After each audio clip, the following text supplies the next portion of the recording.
안녕하세요. 저는 클로바 AI에서 TFJS를 활용한 모델 성능 비교 툴 개발 경험을 공유할 클로바 AI의 김희재라고 합니다. 네, 저는 일단 텐서플로우 JS가 어떤 건지 간략하게 소개를 드리고 이게 과연 프론트엔드에서 사용했을 때 어떤 가치를 줄 수 있을지 한번 좀 가지고 놀아봤는데 두 가지 프로젝트를 경험을 하고 있는 중인데요. 그거에 대해서 공유하도록 하겠습니다.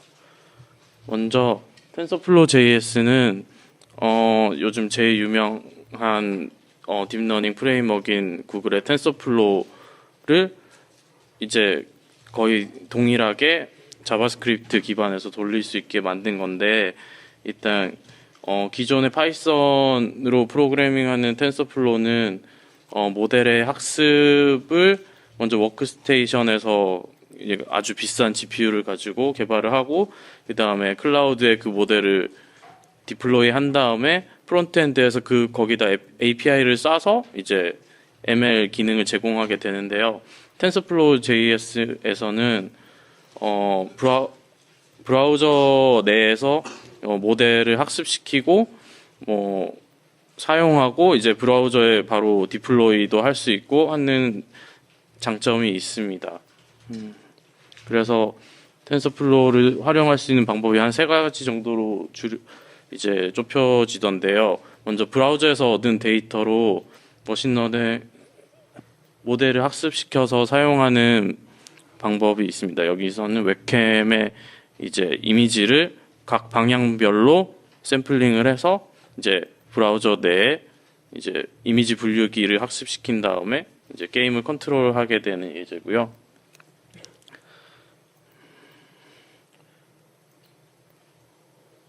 네.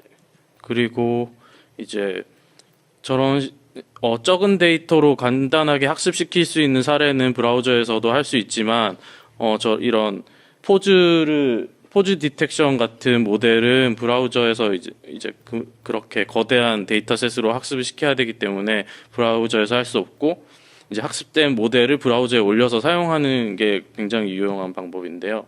이런 식으로 웹캠의 포즈를 디텍션해서 관련된 같은 포즈를 가진 사진을 찾아서 보여주는 이런 재미 요소를 확인할 수 있는 프로젝트가 있었습니다. 그리고 마지막으로 제가 이제 최근에 하고 있는 건 머신러닝 그 모델을 올리는 용도가 아니라 텐서플로우 JS는 좀 더 로우 레벨에서 이제 그 딥러닝 모델을 돌리기 위해 그 웹GL API를 사용해서 GPU 가속으로 연산을 빠르게 할 수 있는 기능을 제공하기 때문에 데이터 시각화에서 주로 사용하는 이런 왼쪽에 차원이 큰 데이터를 2차원이나 3차원으로 감소시켜서 눈으로 확인하기 좋게 해주는 차원 감소 연산이나 이제 K개 군집으로 나누고 싶을 때 이제 데이터를 군집으로 분류해주는 군집화 연산 같은 것을 하는데 써서 데이터 시각화에 유용하게 쓸 수도 있습니다. 그래서 제가 했던 첫 번째 프로젝트는 데이터 레이블링의 문제를 풀어보려고 시작을 했는데요. 먼저 모티베이션은 저희 팀에 굉장히 그 모델을 만드시는 분이 많은데, 이제 모델을 만드시는 시간보다 먼저 필요한 데이터 레이블링을 하는 시간이 훨씬 많이 들고, 그걸 되게 힘들어 하시면서 하는 분이 많다는 걸 확인하고 이걸 좀 도와줄 수 있는 방법이 있지 않을까 고민하면서 이제 만들게 되었습니다. 거의 하루 종일 연예인 아이돌 얼굴 사진만 몇만 장 가지고 계속 이제 클릭을 하시더라고요. 마치 하루 종일 이렇게 캡처를 클릭하는 것처럼. 근데 이걸 좀 도와줄 수 있지 않을까 해서 먼저 브라우저 안에서 분류를 이제 도와주는 조수를 내장시키면 좋지 않을까라는 생각에 이제 액티브 러닝이라는 방식을 적용해서 툴을 만들어 봤는데요. 먼저 레이블하는 사람이 소량의 이제 레이블된 데이터를 제공하면 그걸로 분류기를 학습시키고, 이제 분류기가 이제 분류 안 된 데이터에 대해서 먼저 그 어노테이션을 먼저 해서 이제 작업자에게 넘겨주면 그걸 컨펌만 하는 방식으로 이제 워크플로우를 개선할 수 있을 거라고 가정을 하고 이제 이것대로 구현을 했습니다.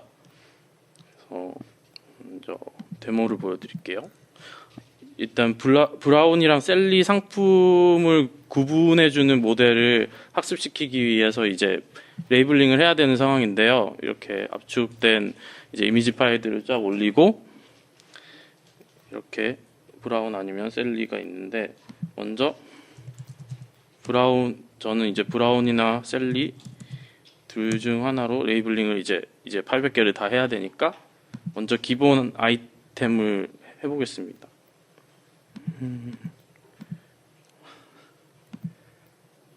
오른쪽으로 한 가지.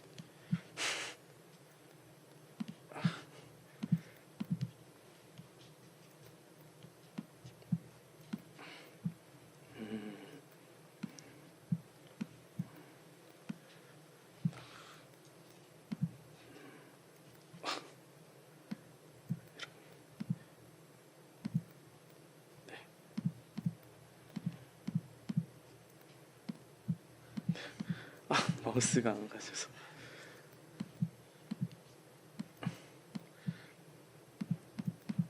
한 3장 정도 이제 이번 판만 할게요. 한 20개 정도는 줘야 되기 때문에 브라운이 다 됐죠? 나가기를 클릭하네. 한 김에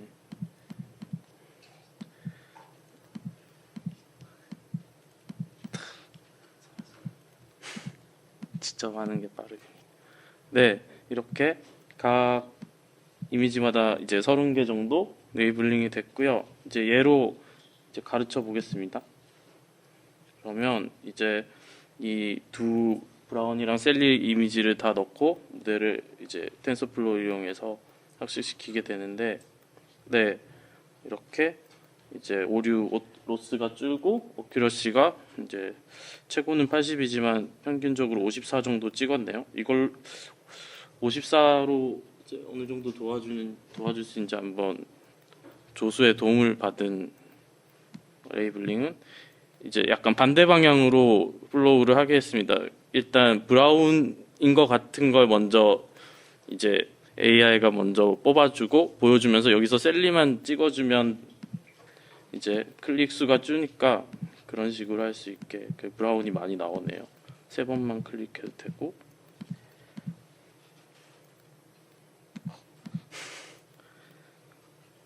그러고 이렇게 이렇게 이미지가 추가된 이후에 계속 지속적으로 학습을 다시 시켜서 이제 조수의 이제 지능을 높일 수 있습니다.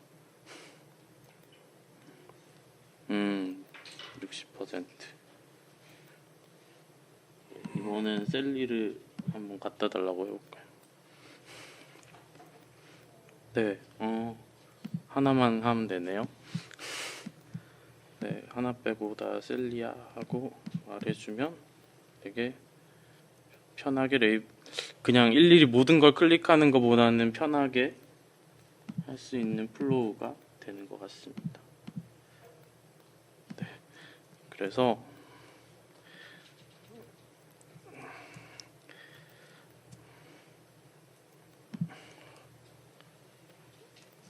네, 여기서는 이제 사람이 어떤 작업 과정에서 반복적으로 손이 들어가는 작업에서 좀 가치를 발휘해 주는 것 같았고요. 이거 이후로 동영상도 프레임을 추출해서 분류할 수 있는 걸로 이제 좀 확장을 시도를 했었는데, 비디오 엘리먼트에서 이제 브라우저에서 프레임을 추출하는 게 그 시간별로 이동해서 이미지를 로딩할 때까지 걸리는 시간이 너무 오래 걸려서 이제 영상의 경우에는 전처리한 값을 사용하는 게 좋을 것 같았습니다. 그리고 두 번째 케이스로 지금 하고 있는 건데요. 이건 시작한 지가 얼마 안 돼서 이제 지금 시행착오를 겪고 있는 과정인데 그 과정에서 얻은 경험을 공유하도록 하겠습니다. 먼저 이건 이제 아까 보여드린 흥성님이 보여주신 오토ML의 결과물은 엄청나게 많은 수의 튜닝된 모델입니다. 근데 이제 사실상 거기서 모델의 성능을 평가하는 척도는 어큐러시나 이런 이제 모든 성능을 서머리한 하나의 숫자로 나오게 되는데요. 그 숫자에는 너무 정보가 적기 때문에 이제 뭐 똑같이 98%의 모델이라고 해도 이제 그럼 이 두 개 모델은 정말 똑같이 동작하는 건지 새로운 모델이 이제 성능이 0.01이라도 올라갔던데 그러면 진짜 우리 용도에 맞게 동작을 하는 건지 뭐 특정 데이터가 들어왔을 때 우리 서비스에 민감한 중요한 데이터가 들어왔는데 거기에 성능이 낮으면 어떡하지? 이런 질문들을 답변해 줄 수가 없습니다. 이런 어큐러시 같은 걸로는요. 그래서 먼저 데이터 포인트 단위에서 모델들의 동작을 비교하는 이제 모델 비교 분석 툴을 만들면 지금 필요하겠다 싶어서 시작을 했는데요. 이거는 이제 제가 생각해낸 게 아니라 우버에서 이제 이런 니즈가 있어서 자체 머신러닝 프레임워크에 이제 분석 툴로 넣어서 이제 올해 발표를 한 건 봤는데 저희의 니즈에 딱 맞고 오픈 소스로 공개된 게 없어서 직접 만들게 됐습니다. 먼저 어떻게 하냐면 모델별로 이게 만약 클래시피케이션 태스크라고 했을 때 모든 테스트 데이터별로 모델이 추측한 이제 프리딕션 프로버빌리티를 뽑은 다음에 정답이랑 비교해서 각 모델의 데이터별 이제 퍼포먼스 스코어를 구합니다. 그래서 이 각 데이터군이 비슷한 퍼포먼스 스코어를 가진 것들끼리 뭉쳐서 이 군집 하나하나 군집을 봐가면서 이제 두 모델이 어떻게 성능 차이를 보이는 군집이 있는지 확인을 하는 방식으로 이제 분석을 할 수 있는데요. 이제 약간 프로토타입을 만든 영상을 보여드리겠습니다. 먼저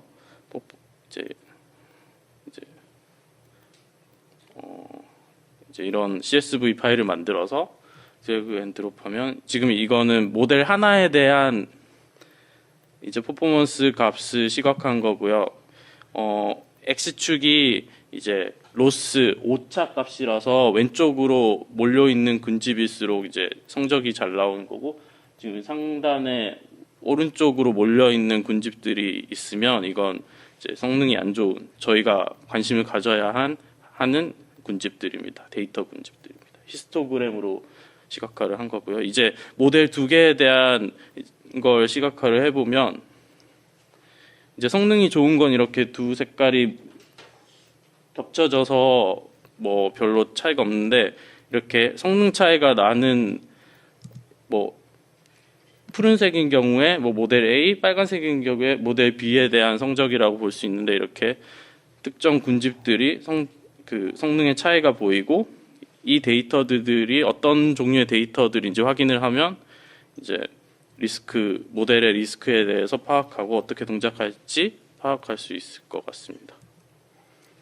네, 그래서 저 구현은 서버 사이드에서 데이터 군집을 이제 파이썬으로 구현한 API를 열어서 이제 사용한 건데요. 브라우저에서 수행하면 UX가 더 좋아질 수 있고 이제 사용자가 많아졌을 경우에 저런 연산을 모두 서버에서 받아들이기에는 좀 스케일 이슈가 있기 때문에 브라우저에서 하도록 구현을 시도했습니다. 네, 그래서 CPU로 구현을 하기 위해서 각 군집의 중심점을 계속 업데이트하는 모든 데이터와의 거리를 계산해서 중심점을 계속 업데이트하는 연산을 하게 되는데요. 뭐 이런 알고리즘을 구현할 때 그냥 플레인 자바스크립트에서 뭐 사칙 연산이나 매스의 파워나 이제 루트 그리고 어레이를 다루게 되니까 필터 리듀스 맵을 주로 사용해서 구현을 했습니다. 근데 이제 여기서 이게 하나의 CPU를 이용한 구현 방식이고요. 이제 결국 이게 덩치가 큰 매트리스고 텐서 연산으로 이제 GPU 가속을 받아서 굉장히 빠르게 연산을 할 수 있겠다라고 생각을 해서 텐서 연산으로도 구현을 했는데요.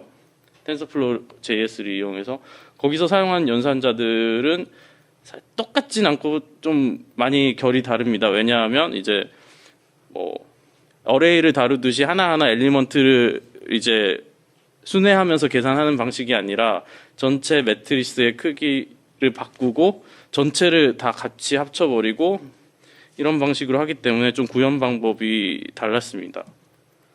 그래서 일단 이게 구현이 된 건데 지금 이건 CPU로 동작하는 거고요. CPU로 랜덤하게 데이터를 10,000개 정도 생성하고 이제 2개 군집으로 나누게 만들었습니다. 이게 이제 첫 번째 스텝만 하고 이제 2군집으로 나누지 않은 거고 한 스텝이 갈 때마다 이제 랜덤하게 2개로 나누겠다라고 하면 2개의 점을 랜덤하게 뿌린 다음에 각 데이터가 이 점에서 가장 가까운 점에 속하게 색깔을 칠해주고 이제 그럼 그 다음 스텝에서 이 전체 같은 색깔을 가진 데이터의 중심점에 오도록 이 점을 다시 옮기고 하는 방법을 반복해 줍니다. 그래서 이렇게 수렴하는 때까지 계산을 해주면 이제 완료가 됩니다.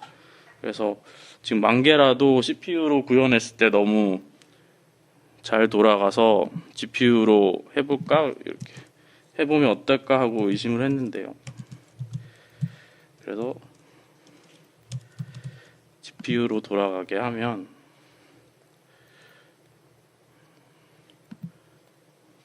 네, 지금 GPU로 이제 군집화를 시키는데 네, 아까는 한 번 하는데 20ms 정도 걸렸는데 거의 8배나 더 느리게 동작하는 걸 확인해서 굉장히 절망을 하고 원인을 찾기 시작했는데요. 네, 뭘 잘못했는지 모르겠고 이제 주변에 이걸 하는 사람도 없고 이제 막 이런 용도로 많이 사용하지도 않으니까 일단 여러 가지를 살펴봤습니다. 일단 GPU 연산하는 도중에 GPU 이용률을 체크할 수 있는데요. 맥이라면 액티비티 모니터를 켜서 이제 GPU 사용이 피크를 치는지 이렇게 바닥을 치고 있으면 뭐 제가 텐서플로우를 써도 GPU를 이용을 못 하고 있는 거니까 일단 뭔가 잘못된 거고요. 그 다음에 이제 텐서 연산을 하기 위해서 텐서를 생성하거나 그 텐서에서 이제 어레이처럼 값을 가져와서 자바스크립트로 쓰고 싶으면 TF 데이터나 TF 어레이 같은 것으로 이제 CPU로 값을 가져와야 되는데 그 GPU에서 CPU로 값을 가져오거나 이제 CPU에서 GPU로 값을 보낼 때 I/O 오버헤드가 있기 때문에 이걸 굉장히 피해야 되는 거였는데 저는 이걸 포문 안에 넣어서 이제 좀 잘못 개발해 놓은 것 같았고요. 그리고 텐서플로우는 이제 연산 백엔드를 웹GL을 써서 이제 GPU 가속을 받는 모드도 있고 이제 이게 용이하지 않을 경우에는 CPU로 사용하는 백엔드로 돌 때도 있는데요. 이거를 확인해서 이제 TF 갭 백엔드로 웹GL로 돌고 있는지 확인하고 이제 아닌 경우에는 셋 백엔드 웹GL로 수동 설정을 해야 한다고 합니다. 근데 웬만하면 자동으로 잘 되니까 이거는 확인해도 웹GL로 돼 있긴 했고요. 그리고 이제 필요한 그 알고리즘을 개발할 때 이제 사용할 텐서 오퍼레이션 중에 파이썬용 텐서플로우에는 있지만 TF-JS에는 아직 구현되지 않은 게 너무 많아서 이제 스택 오버플로우 대충 찾아봤다가 나 이거 만들 수 있겠는데 하고 접근했다가는 이제 의도치 않게 컨트리뷰터의 길로 먼 길을 떠나는 일이 발생합니다. 예, 그리고 이건 제일 중요한 건데요. 이제 텐서플로우 JS로 뭐 모델을 학습시키거나 이 모델을 사용하거나 하는 이전 하이 레벨 API를 쓸 때는 메모리를 알아서 관리를 해주는데 이제 저처럼 매트릭스 연산, 텐서 연산을 직접 사용하는 경우에는 텐서를 직접 메모리 해지를 해줘야 한다고 합니다. 안 그러면 이제 메모리 릭이 발생해서 객체를 만드는 순간 저기 구글 개발자 도구에 이제 퍼포먼스 모니터의 흰 메모리가 눈에 계단 형식으로 탁탁탁 올라가더라고요. 그래서 이런 그 tf-tidy라는 함수 안에 텐서 연산을 하는 함수를 넣어서 이제 그 함수가 끝날 때 모두 디스포즈 될 수 있도록 메모리가 짜는 게 되게 중요합니다. 그래서 이것도 API 문서 어떤 부분에 있었는데 잘 읽지 않아서 이렇게 됐습니다. 여기 좋은 거는 TF 메모리라는 걸로 현재 메모리에 잡혀 있는 텐서의 개수를 계속 알 수 있더라고요. 이걸 모니터링 하면서 이제 테스트도 작성하고 하면 되게 좋을 것 같습니다. 그래서 결론으로 텐서플로우 JS를 쓰면 ML을 브라우저에서 구동할 수 있게 돼서 여러 가지 가능성을 탐색할 수 있는데, 특히 ML을 쓰는 용도 외에도 데이터 시각화를 위한 연산을 브라우저에서 하면 서브화를 줄이고 UX를 개선할 수 있다는 가능성을 보고 개발을 하고 있고, 이제 이런 용도로 개발을 할 경우에 GPU 이용률이랑 수동으로 메모리 관리하는 부분을 잘 신경 써서 개발을 해야 한다고 생각을 했습니다. 네, 감사합니다.